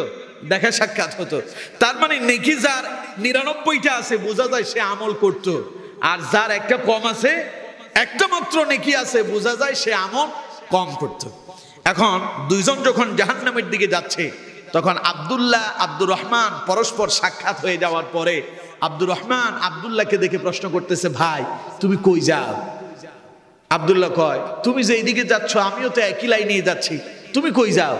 আমার তো জীবনের শুধুমাত্র একটা নেকি পাওয়া গেছে, আমি তো জাহান্নামী হয়ে গেছি, তাই আমার ফেরেশতারা ধরে জাহান্নামে নিয়ে যাচ্ছে, বুঝতেছো না আমি জাহান্নামে যাই? তখন আব্দুল্লাহ বলতেছে, তুই লাইন তো একইটাই, তার মানে আমিও জাহান্নামের দিকে যাচ্ছি। তখন আব্দুর রহমান বলল, আব্দুল্লাহ রে, তোমাকে দেখেছি সারা জীবন নামাজ পড়েছো, কোরআন পড়েছো, দিন মেনেছো, ইসলাম মেনেছো, আমাদেরকে ভালো ভালো উপদেশ দিয়েছো, আজ তুমি জাহান্নামে যাও। কত চায়ের দোকানে আমাদেরকে বুঝাইছো, কোরআনের কথা আমাদেরকে শুনিয়েছো, আমরা তো শুনি নাই। যদি তোমার কথা শুনতাম আজ তো জাহান্নামে যেতে হতো না। আরে তুমি তো আমাদের কত উপকার করতে চেয়েছো, আজ এই দিনে আমি তোমার একটু উপকার করতে চাই। আমার কাছে একটা মাত্র নেকি আছে, আর তোমার একটা নেকির অভাব পড়েছে, আমি আমার একটা নেকি তোমারে দান করে দিলাম। যাও, আজকের এই দিনে ওই একটা নেকি দিয়া তুমি জান্নাতে চলে যাও। সুবহানাল্লাহ কইলেন না? এখন আব্দুল্লাহ কোন দিকে যাবে? জান্নাতের দিকে। আব্দুর রহমান চলে যায় জাহান্নামের দিকে। দৃশ্য যিনি দেখতে পাবেন তিনি কে? আল্লাহ রাব্বুল আলামিন বলছেন, আল্লাহ হচ্ছেন হুয়াস সামিউল বাসির, তিনি হলেন হুয়াল লাতীফুল খাবির। তিনি সব দেখেন, তিনি সব শোনেন, তিনি সব বিষয়ের খবরও তিনি রাখেন। সুবহানাল্লাহ বলেন। তখন আল্লাহ পাক বলবেন, এই ফেরেশতারা দাঁড়াও। ঘটনা কি? দুইজন দেখছিলাম জাহান্নামের দিকে যায়, এখন একজন জান্নাতের দিকে যায়, আরেকজন জাহান্নামের দিকে যায়। এর কারণ কি? ফেরেশতারা বক্তব্য উপস্থাপন করল, আয় আল্লাহ তাআলা, তোমার বান্দা আব্দুল্লাহর জীবনের একটা নেকির অভাব পড়েছিল, আর আব্দুর রহমানের জীবনে মাত্র একটা নেকি ছিল। তোমার বান্দা আব্দুর রহমান তার একটা নেকি আব্দুল্লাহকে দান করেছে, তাই তারে আমরা জান্নাতে নিয়ে যাই। আল্লাহ পাক বলেন, আমার বান্দা আব্দুর রহমানের দয়া কি আমি আল্লাহর চাইতে বেশি হয়ে গেছে নাকি? দুইজনকে এক জায়গায় দাঁড় করাও, দুইজনকে এক জায়গায় দাঁড় করানো হবে। আল্লাহ রাব্বুল আলামিন বলবেন, ওরে আব্দুর রহমান, তোর জীবন তো এখন জিরো, আগে তো একটা ছিল, এখন তো একও নাই, তুই তো এখন জিরো হয়ে গেলি। এখন আমি আল্লাহ পাক তোর জন্য পরিপূর্ণ দয়া করলাম, আমি আমার পূর্ণাঙ্গ দয়া দিয়া তোরে 100% নেকি দিয়া এখন আমি আল্লাহ তোরেও জান্নাতি বানায়া দিলাম। এর নাম আর রাহিম। এর নাম কি? আর রাহিম। আমার বন্ধুগণ, তো আল্লাহ হচ্ছেন তিনি যিনি পরম দয়ালু এবং অসীম মেহেরবান, যার দয়ার কোনো সীমারেখা নাই। আমার বন্ধুগণ, এখন আল্লাহর দয়া আমরা বেঁচে আছি, ঠিক কিনা? কথা বল না কেন, ঠিক কিনা? আল্লাহ দয়া করেন বিদায়, আল্লাহর অনুগ্রহে আমরা এখানে আসতে পেরেছি। নিজের ক্ষমতা না আল্লাহর অনুগ্রহে? সবাই বলেন, নিজের ক্ষমতায় না আল্লাহর অনুগ্রহে? আমার আর আপনার মতো অসংখ্য মানুষ রাস্তায় ঘুরতেছে, কেউ সিনেমা দেখতেছে, কেউ গান বাজনা শুনতেছে, কেউ বা হসপিটালের বেডে কাতরাচ্ছে, কিন্তু আল্লাহ তাদের থেকে আমাদেরকে বাছাই করলেন, আলাদা করে আল্লাহ পাক আমাদেরকে কোরআনের বাগানে কবুল করেছেন। সুবহানাল্লাহ। আমার বন্ধুগণ, আল্লাহর দয়াতে আমরা বেঁচে থাকি। এই যে গাছ গাছালিগুলো আছে না চতুর্দিকে, এই গাছ, তাদের ভেতরে আল্লাহ পাক আমাদের খাবার দিয়েছেন, আমাদের অক্সিজেন দিয়ে দিয়েছেন। গাছ বাতাস দেয়, ওইটা অক্সিজেন ছাড়ে, গাছ তার খাবার ছেড়ে দেয়। গাছ যখন নিঃশ্বাস ছাড়ে তখন বাতাস আসে, বাতাস আসার পরে আমরা অক্সিজেন গ্রহণ করি। আমরা যখন অক্সিজেনটা ছেড়ে দেয় ওইটা বিষাক্ত হয়ে যায়, ওই বিষাক্তটা আবার গাছের খাবার আল্লাহ পাক বানিয়ে দিয়েছেন, গাছ ওটা আহার করে, এরপরে গাছ বেড়ে ওঠে। সুবহানাল্লাহ কোন? তাহলে আল্লাহর অনুগ্রহে আমরা বেঁচে আছি। একটা মুহূর্তের জন্য, একটা সেকেন্ডের জন্য, এক মিনিটের জন্য যদি অক্সিজেন বন্ধ হয়ে যায়, শেষ। জীবনের সব বাহাদুরি এক মুহূর্তের ভিতরে কি হয়ে যাবে? শেষ হয়ে যাবে। আর আপনার আর কাম নাই, শেষ। জমিনে পড়ে যাবেন, বিছানায় পড়ে থাকবেন। বিছানায় পড়ে যাওয়ার পরে কেউ বলবে না, আরে ছেলে বলবে না আমার আব্বা তারে এসি চালায় দিয়ে আরো 2-4 দিন ঘরের ভেতরে রাখো, এই কথা বলবে না। স্ত্রী বলবে না আমার প্রাণের স্বামীকে কেউ মাটি দিতে যাবে না, আমার স্বামী আমার পাশে থাকবে। বরং প্রাণের স্ত্রী বলবে স্বামীকে খাট থেকে নামায়া দাও। ছেলে বলবে বাবার জানাজার ব্যবস্থা করো। লোকজন চলে যাবে মাটি খনন করার জন্য, কবর খনন করার জন্য। ইমাম সাহেবের কাছে চলে যাবে, হুজুর জানাজা কখন দেবেন? তার মানে যেই দিন আপনার নিঃশ্বাস বন্ধ হয়ে যাবে, আল্লাহ যেই দিন অক্সিজেন বন্ধ করে দিবেন, সেই দিন আপনার হাত পা অঙ্গ প্রত্যঙ্গ সবগুলো যিনি অচল করে দেবেন তিনি কে? এই জন্য আমার বন্ধুগণ, আল্লাহ পাক বলছেন বান্দারে যতক্ষণ বেঁচে আছো ততক্ষণ কার দয়ায় বেঁচে আছো? এটাই আল্লাহর দয়া। এটা আল্লাহর কি দয়া? আমার বন্ধুগণ, তাহলে আল্লাহ পাকের দয়ায় আমরা বেঁচে আছি। আর আল্লাহ পাক বলছেন বান্দা প্রশংসা করো তার, সবচাইতে শ্রেষ্ঠ দয়ালু যিনি, তারই প্রশংসা করো। সেই জন্য আমরা সব সময় প্রশংসা কার করব? সবাই বলেন কার করব? আল্লাহর করব। এই গেল 2 নাম্বার আয়াত। 3 নাম্বার আয়াতের অনুবাদে আমরা চলে যাই। আল্লাহ পাক বলছেন, আল্লাহ রাব্বুল আলামিন বলছেন মালিকি ইয়াউমিদ্দিন। আল্লাহ পাক বললেন আমার বান্দা আমার প্রশংসা করে এই জন্য, কারণ আমি তোমার শুধু মাবুদ যে তা নয়, আমি শুধু তোমার রব যে তা নয়, আমি যে তোমার লালন কর্তা পালন কর্তা এখানে শেষ নয়, আমি যে রহমান রাহিম এখানে শেষ নয়, বরং আমি তোমার সেই রব, আমি তোমার সেই মাবুদ, আমি তোমার সেই স্রষ্টা, আমি তোমার সেই ইলাহ যিনি কিয়ামত দিবসের একচ্ছত্র মালিক। কিয়ামত দিবসের মালিক কে? আরো জোরে বলেন। সেই দিন পৃথিবীর বড় বড় নেতাদেরকে পাওয়া যাবে? কথা কয় না, পাওয়া যাবে। ডোনাল্ড ট্রাম্প পাওয়া যাবে, রাশিয়ার প্রেসিডেন্টকে খুঁজে পাওয়া যাবে। এরপরে আসেন এই যে ইসরায়েলের প্রেসিডেন্ট এখন ফিলিস্তিনের উপরে খুব আঘাত করতেছে, বোমা নিক্ষেপ করতেছে, খুঁজে পাওয়া যাবে? तमाम পৃথিবীর সব নেতাদেরকে আল্লাহ পাক কিয়ামতের দিন ডাক দিবেন। ডাক দিয়ে আল্লাহ পাক বলবেন লিমানিল মুলকুল ইয়াউম। কই নেতারা কোথায় গেলা? দুনিয়া তো বহু পাওয়ার দেখাইছো, কোরআনের মাহফিল বন্ধ করেছো, ইসলামী আন্দোলনকে নিষিদ্ধ করেছো, আলেমদের বিরুদ্ধে মিথ্যা মামলা দিয়ে জেলখানায় বন্দী করেছো, কোরআনের মাহফিলে হক কথা বলতে বাধা দিয়েছো। আজ ওই সমস্ত নেতারা কোথায়? যদি ক্ষমতা থাকে আমার সামনে দাঁড়াও, বলো তো দেখি আজকের রাজত্ব কার? কে জিজ্ঞাসা করবেন? আল্লাহ জিজ্ঞাসা করবেন, বলো আজকের রাজত্ব কার? লিমানিল মুলকুল ইয়াউম, বলো আজকের রাজত্ব কার? সেই দিন আল্লাহ নিজেই জবাব দিবেন লিল্লাহিল ওয়াহিদিল কাহ্হার। আজকের রাজত্ব যার হাতে তিনি শুধু আল্লাহ নন, তিনি অত্যন্ত কঠোর। তিনি অত্যন্ত কি কঠোর। দুনিয়াতে তুমি মামলা করছো, হামলা করছো, আলেমদের উপর নির্যাতন করছো, জেলখানায় বন্দি করে আলেমদেরকে হত্যা করেছো। আল্লাহ কয় সেই দিন আমি আল্লাহ তোরে ক্ষমা করছি, আজ আয়, যদি ক্ষমতা থাকে আমার সামনে দাঁড়া। দাঁড়াতে পারবে? নবীরা পর্যন্ত আল্লাহর ভয়ে কথা বলবে না। আদম আলাইহিস সালাম কথা বলবেন না, নূহ আলাইহিস সালাম কথা বলবেন না, মুসা আলাইহিস সালাম কথা বলবেন না, ইব্রাহিম আলাইহিস সালাম কথা বলবেন না। লোকেরা যাবে, ও আমাদের আদি পিতা, আপনার কারণে দুনিয়ায় এসেছি, আজ আমরা বিপদে পড়েছি, আমাদের জন্য একটু সুপারিশ করেন। হযরত আদম আলাইহিস সালাম বলবেন, আমি নিজের চিন্তায় নিজেই অস্থির। আল্লাহ আমাকে গন্ধম গাছের নিকটে যেতে নিষেধ করেছেন, আমি তো সেই গাছের ফলই খেয়ে ফেলেছি, সুতরাং আজ নিজেকে নিয়ে নিজেই টেনশনে পড়ে আছি, আমার পক্ষে সম্ভব নয়। যাও নূহের কাছে চলে যাও। নূহ আলাইহিস সালাম বলবেন, আমার পক্ষে সম্ভব নয়। যাও মুসার কাছে যাও। মুসা বলবেন, আমার পক্ষে সম্ভব নয়। যাও ইব্রাহিমের কাছে যাও। ইব্রাহিম আলাইহিস সালাম বলবেন, আমার পক্ষে সম্ভব নয়। যাও মুহাম্মদুর রাসূলুল্লাহ সাল্লাল্লাহু আলাইহি ওয়াসাল্লামের কাছে চলে যাও। পড়ুন সুবহানাল্লাহ। নবীজি তখন সিজদায় পড়ে যাবেন। আল্লাহ নবী সিজদায় পড়ে যাবেন আর কাঁদবেন, রাব্বি হাবলি উম্মতি। আল্লাহ আমার উম্মতেরা বিপদে পড়ছে। তখন আল্লাহ রাব্বুল আলামিন তার নবীকে ডেকে বলবেন, নবী কাঁদবেন না, আজকে আপনার কাদার দিন নয়, দয়া করে আপনি মাথা উঠান আর আপনার উম্মতদেরকে বাছাই করে করে জান্নাতের ভিতরে আপনি নিয়ে তাদেরকে জান্নাতে প্রবেশ করে।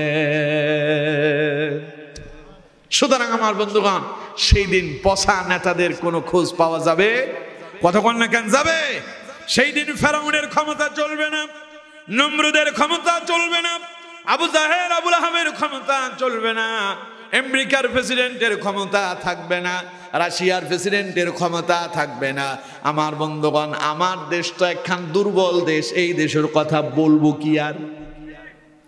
হ্যাঁ, এই দেশের কথা বলার দরকার নাই। ওদেরই যখন ক্ষমতা আর পাওয়ার থাকবে না, আমাদের তো থাকবেই না। ঠিক কিনা?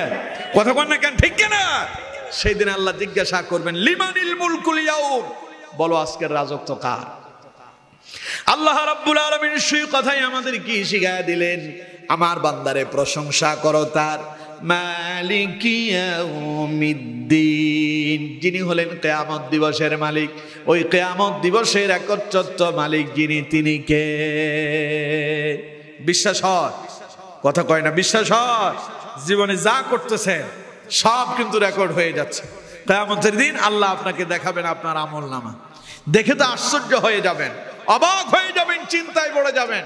আল্লাহ পাক বলছেন, ওয়াউদিআল কিতাব ফাতারাল মুজরিমিনা মুশফিকিনা মিম্মা ফীহি ওয়া ইয়াকুলুনা ইয়া ওয়াইলাতানা মা লিহাযাল কিতাবি লা ইউগাদিরু সগীরাতান ওয়ালা কাবীরাতান ইল্লা আহসাহা ووجدوا ما عملوا حاضرا ولا يظلم ربك أحدا। পড়েন আল্লাহু আকবার। আল্লাহ পাক বলছেন, উদিআল কিতাব, নবী সেই দিন যখন মানুষের আমলনামা কিতাব আকারে তাদেরকে দেওয়া হবে, ফাতারাল মুজরিমিনা মুশফিকিনা মিম্মা ফি, সেই দিন আমলনামা হাতে পাওয়ার পরে বহু মানুষের চেহারাগুলো মলিন হয়ে যাবে, চিন্তার ভাঁজ পড়ে যাবে, মানুষ অস্থির হয়ে যাবে, পাগলের মতো হয়ে যাবে, পালাবে কোথায়, যাবে কোথায়, পালানোর কোনো পথ তারা খুঁজে পাবে না। তখন তারা পাগলের মতো হতাশাগ্রস্ত হয়ে যাবে, চিন্তায় পড়ে যাবে। তারা তাদের কিতাবের দিকে তাকাবে আর বলবে, ইয়া ওয়াইলাতানা মা লিহাযাল কিতাব, এটা আবার কেমন কিতাব, লা ইউগাদিরু সগীরাতান ওয়ালা কাবীরাতান ইল্লা আহসাহা। জীবনে ছোট বড় যত আমল করেছি, যত ভালো কাজ করলাম, যত মন্দ কাজ করলাম, এমন একটা কোনো কথা বাদ নাই যা এই কিতাবে লিপিবদ্ধ হয় নাই। সব আপনার সামনে কিয়ামতের দিন যিনি দেখাবেন তিনি কে?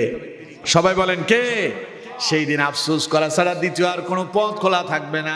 আমার বন্ধুগণের জন্য আল্লাহ রাব্বুল আলামিন বলছেন, তোমার রব, তোমার মাবুদ, তিনি এমন মাবুদ, তিনি এমন স্রষ্টা, তিনি শুধু দুনিয়ার জগতে তোমাদের প্রভু যে তা নয়, বরং কিয়ামত দিবসেরও একচ্ছত্র মালিক যিনি হবেন তিনি কে? এরপরে আল্লাহ রাব্বুল আলামিন বলছেন, বান্দা বলো, ইয়াকা না'বুদু ওয়া ইয়াকা নাস্তাঈন। বান্দা তুমি বলো, ইয়াকা না'বুদু, আল্লাহ আমরা কেবল তোমারই ইবাদত করি, ওয়া ইয়াকা নাস্তাঈন, আর তোমার কাছে সাহায্য চাই, কারণ সকল কিছু দেওয়ার মালিক যিনি তিনি কে? সব সময় চাইতে হবে কার কাছে? ইবাদত করতে হবে কার? আল্লাহ ছাড়া আর কারো ইবাদত চলবে? কথা বলেন, আল্লাহ ছাড়া আর কারো ইবাদত চলবে? আল্লাহ ছাড়া আর কারো কাছে সাহায্য চাওয়া যাবে? কিন্তু আমার দেশে এখন ইবাদত মাঝে মধ্যে বিভিন্ন পীর সাহেবেরও হয়, আছে না এরকম? আবার সাহায্য পীরের কাছেও চায়। গত কিছুদিন আগে দেখলাম এক মাওলানা কিছু ছাত্র নিয়ে গেল, পরীক্ষার্থীদেরকে নিয়ে এক মাজারের সামনে গিয়ে বলতেছে, বাবজান আপনার কদমে আমাদের সালাম গ্রহণ করেন, ছেলেপেলেদেরকে নিয়ে আসছি, এই তোমাদের পরীক্ষা কবে? ওরা বললো যে বৃহস্পতিবার থেকে। ছেলেপেলেদেরকে নিয়ে আসছি, ওদের ভুল ত্রুটি মার্জনা করে একটু ওদের দিকে নজর দিয়া ওদেরকে পাশ করাইয়া দিয়েন। নাউজুবিল্লাহ কইলেন না? ঈমান আছে? কথা বলেন, ঈমান আছে? আল্লাহ কয়, বান্দা বলো, ইয়াকা না'বুদু, আল্লাহ তোমার ইবাদত করি, ওয়া ইয়াকা নাস্তাঈন, তোমার কাছে সাহায্য চাই। আর ওরা গিয়া মাজারের পীরের কাছে চায়। ছেলে হয় না, মেয়ে হয় না, এক দৌড়ে মাজারে চলে যায়। মাজারে গিয়া সেখানে পীরের কবরে সেজদা দেয়, পীরের কাছে সাহায্য চায়। এই কাম করে যারা ঈমান হারা হয় তারা। কথা বুঝতেছেন আমার? কারণ রাসূলুল্লাহ বলেছেন, লা তাত্তাখিযুল কুবুর মাসাজিদহা, খবরদার কবরকে সিজদার জায়গায় পরিণত করো না। নিষেধ করেছেন কে? মুহাম্মাদুর রাসূলুল্লাহ সাল্লাল্লাহু আলাইহি ওয়াসাল্লাম। আর ইবাদত করবেন কার? আল্লাহ বলছেন, ওয়া'বুদুল্লাহ, আল্লাহর ইবাদত করো, ওয়ালা তুশরিকু বিহি শাইআ, আল্লাহর সঙ্গে কাউকে অংশীদার স্থাপন করো না। কিন্তু আপনি আল্লাহকে বাদ দেন, নামাজে দাঁড়ায়া বলেন, ইয়াকা না'বুদু, আল্লাহ তোমার ইবাদত করি, ওয়া ইয়াকা নাস্তাঈন, তোমার কাছে সাহায্য চাই। নামাজ শেষ করে যখন মাজারে যান, তখন পীরের কাছে গিয়া বলেন, আমি আপনারই গোলামি করি, আপনার কাছে সাহায্য চাই। চাইলে আপনার পরিচয় মুনাফিক। আপনার পরিচয় কি? যারা নামাজে দাঁড়ায় আল্লাহ তোমার ইবাদত করি, তোমার কাছে সাহায্য চাই, জমিনে গিয়ে তারা যখন পীরের কাছে গিয়ে বলে পীরের গোলামি করি, পীরের কাছে সাহায্য চায়, তাইলে তার পরিচয় সে দুমুখু, সে মুনাফিক। সে কি? মুনাফিক। এখন কি মুনাফিক হতে চান না আল্লাহর বান্দা হতে চান? সবাই বলেন, গোলামি কি আল্লাহর হবে না পীরের হবে? সাহায্য কি আল্লাহর কাছে চাইবো না পীরের কাছে চাইবো? যদি আল্লাহর কাছে সাহায্য চাইতে পারেন তাহলে মুমিন বান্দা হতে পারবেন, আর পীরের কাছে যদি চান তাহলে মুনাফিক হয়ে যাবেন। তাহলে সুতরাং মুনাফিক না হয়ে মুমিন হওয়ার জন্য চেষ্টা করতে হবে। আর মুমিন হওয়ার জন্য চেষ্টা যখন নামাজে দাঁড়ায় বলবেন, ইয়াকা না'বুদু ওয়া ইয়াকা নাস্তাঈন, জমিনে এলেও বলতে হবে ইয়াকা না'বুদু ওয়া ইয়াকা নাস্তাঈন। সব সময় গোলামি আল্লাহ, সাহায্য কার কাছে? কথা কয় না, কার কাছে? পারবেন তো? পারবেন তো? আমার বন্ধুগণ, এবার সাহায্যটা আল্লাহর কাছে কেমনে চাইতে হয় আল্লাহ তার পরবর্তী আয়াতগুলোতে শিখাইয়া দিচ্ছেন। সুবহানাল্লাহ। কোন চিন্তা করতেছেন আল্লাহ আমাদের কেমন রব, তিনি আমাদের কেমন মাবুদ, তিনি শিখাইয়া দিচ্ছেন, বান্দা দোয়াটা আমার কাছে এইভাবে করো, সাহায্য এইভাবে চাও। বান্দা বলো, ইহদিনাস সিরাতাল মুস্তাকিম সিরাতাল্লাযীনা আন'আমতা আলাইহিম গায়রিল মাগদুবি আলাইহিম ওয়ালাদ-দাল্লিন।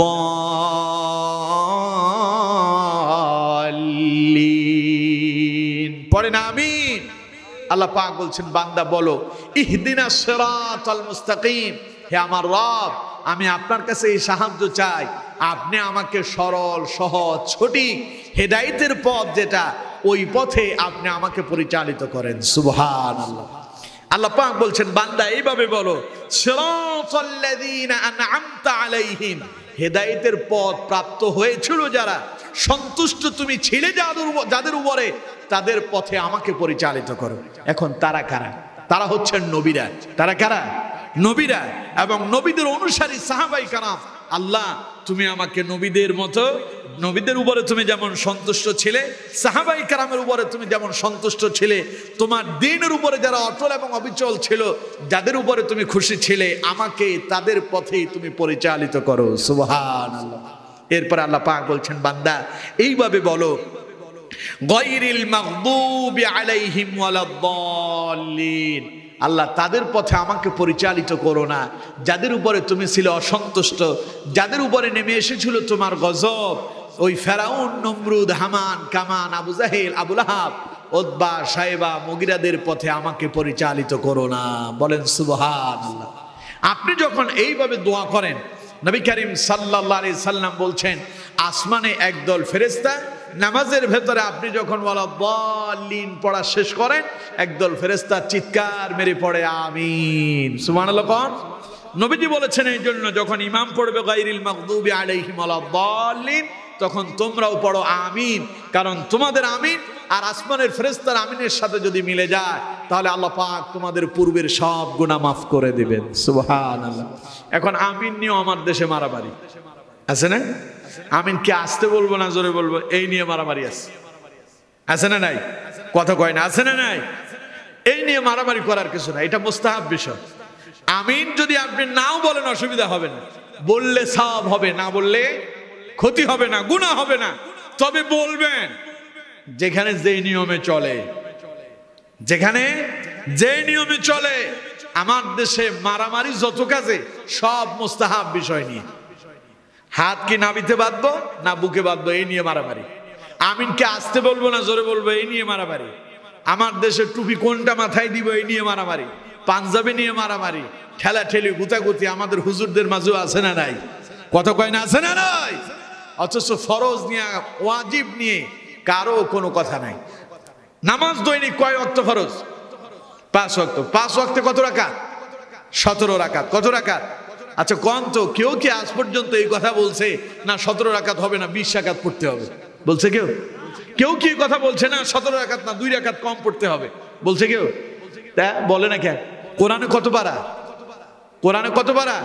30 পারা। সূরা কয়টা? 114টা। কেউ বলছে না একটা বাদ দিয়ে দাও? বলছে কেউ? 2টা বাড়ায় দাও, 30 পারার 1 পারা কমায় দাও? বলার ক্ষমতা আছে? কারণ ফরজ আর ওয়াজিব নিয়ে কোনো বাড়াবাড়ি নাই, শুধু বাড়াবাড়ি মুস্তাহাব বিষয় নিয়ে। আমার বন্ধুগণ, এই জন্য আমি বলি, এই মুস্তাহাব বিষয় নিয়ে যখন আমরা হুজুররা নিজেদের ভেতরে ঝগড়াঝাটি, মারামারি, ফিতনা ফাসাদ শুরু করলাম, তখন নাস্তিকেরা আমাদের এই ইসলামের দেশে, 90% মুসলমানের দেশে আমাদের ভেতরে ঢুকে আমাদের সন্তানদেরকে সমকামিতার দিকেই ধাবিত করছে। ঠিক কিনা? কথা বলেন ঠিক কিনা? এই পথ তৈরি করে দিয়েছে আমরা হুজুরেরা।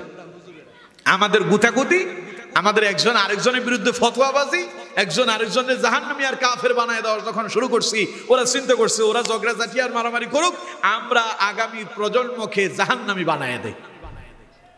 সুতরাং আমার বন্ধুগণ, আমিন আসতে বললেও আল্লাহ শুনবেন, জোরে বললেও শুনবেন। আল্লাহ বদির নয়। আল্লাহ কি নয়? বদির নয়। আল্লাহ সব শুনতে পান। সুতরাং যেখানে যেমন চলে সেখানে তেমনই করেন। আমি বলি একটা মধ্যম পন্থা অবলম্বন করেন। সাধারণত আমি আমিন বলি এইভাবে, কোনো অসুবিধা হয়েছে না? জোর হয়েছে না আস্তে হয়েছে? একটা স্বাভাবিক পর্যায়ে ইমাম সাহেব পড়লো গায়রিল মাগদুবি আলাইহিম ওয়ালাদ-দাল্লিন, তখন আপনি পড়বেন কোনো অসুবিধা নেই, আল্লাহ শুনবেন। আপনি যখন মনে মনে কোনো বিষয় চিন্তা করেন, আল্লাহ মনে হয় শুনে না। মনে মনে কি বলেন আল্লাহ তা জানে না? তো আল্লাহ আপনার মনের কথাই জানে, আপনি মুখ উচ্চারণ করলে আল্লাহ শুনবে না কেন? সুতরাং জোরে বলতে হবে, এটা ওয়াজিব নয়, এটা ফরজ নয়, এটা আবশ্যক নয়। আস্তে বলেন, জোরে বলেন, সব ব্যাপারে হাদিস আছে। সুতরাং ঝগড়াঝাটি মারামারির দরকার নাই। যেখানে যেমন আছে সেখানে তেমনই চলবে।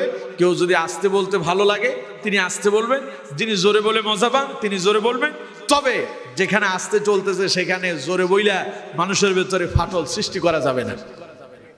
আমার দেশে কিছু কিছু মুসল্লি আছে, মানে তিনি বুঝান, হ্যাঁ আমি নতুন আমল করতেছি, মসজিদে এসে ইমাম সাহেব ওয়ালাদ-দাল্লিন পড়ার পরে তিনি বলছেন আমিন, আছে না? তার আমিন বলার স্টাইলই বোঝা যায় ফিতনা সৃষ্টি করতে আসছে।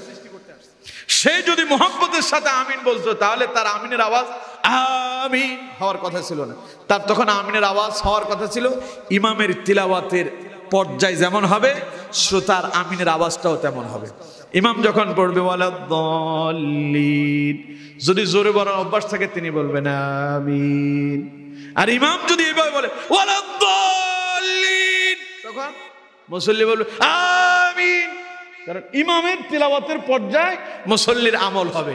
এখন মুসল্লি ইমাম বলবে ওয়ালাদ-দাল্লিন, মুসল্লি যদি বলে আমিন, বুঝতে হবে এটা মসজিদে ফিতনা ঢুকাইতে আসছে, ঠিক কিনা? কথা বল না কেন, ঠিক কিনা? সুতরাং আমিন নিয়ে ফিতনা সৃষ্টি করার কোনো প্রয়োজন নাই। আমিন আস্তে বললেও আল্লাহ শুনবেন, জোরে বললেও শুনবেন, তবে না বলে চুপ থাকবেন না, বলার চেষ্টা করবেন। কারণ আপনার আমিন আর আসমানের ফেরেশতার আমিন যদি মিলে যায়, রাসূলুল্লাহ বলেছেন আল্লাহ আপনার পূর্বের সব গুনাহ মাফ করে দেবেন। সুবহানাল্লাহ। সুতরাং আমার বন্ধুগণ, যদিও কথা আমি বলেছি কিন্তু মজা পাই নাই, কথা বলেছি আমি মজা পাই নাই, আপনারা তো মজা পাবেনই, কারণ আপনারা তো শুনতেছেন আমি বলতেছি, কিন্তু আমার খুব কষ্ট হচ্ছে এত অল্প মানুষ নিয়ে আমার সাধারণত কথা বলা হয় না। যাই হোক, আলহামদুলিল্লাহ, যতক্ষণ বলেছি কোরআনের কথা, ঠিক কিনা? এখন আপনারা আমাকে এখানে নিয়ে আসলেন, বসায় দিলেন, আমি যদি না বলি অসন্তুষ্ট হবেন কে? জোরে বলেন কে? আমি সকাল 11:30টায় বের হয়েছি, এখানে আসলাম কয়টায়? 8:30টায়। এখানে আসলাম 8:30টায়, হিসাব মিলান কত ঘন্টা আমি গাড়িতে ছিলাম। সুতরাং আপনারা কষ্ট করে নিয়ে আসলেন, আমি অনেক কষ্ট করে আসলাম। এখানে এসে যদি কোরআনের কথা আপনাদেরকে না শোনায় অসন্তুষ্ট হয়ে যাবেন আল্লাহ। এই জন্য ধৈর্য সহকারে চেষ্টা করেছি আপনাদেরকে কোরআনের কথাগুলো বোঝানোর জন্য। আমি আশা করছি আমি যত কথা বলেছি আপনারা সবাই বুঝতে পেরেছেন, বুঝেন না আপনারা?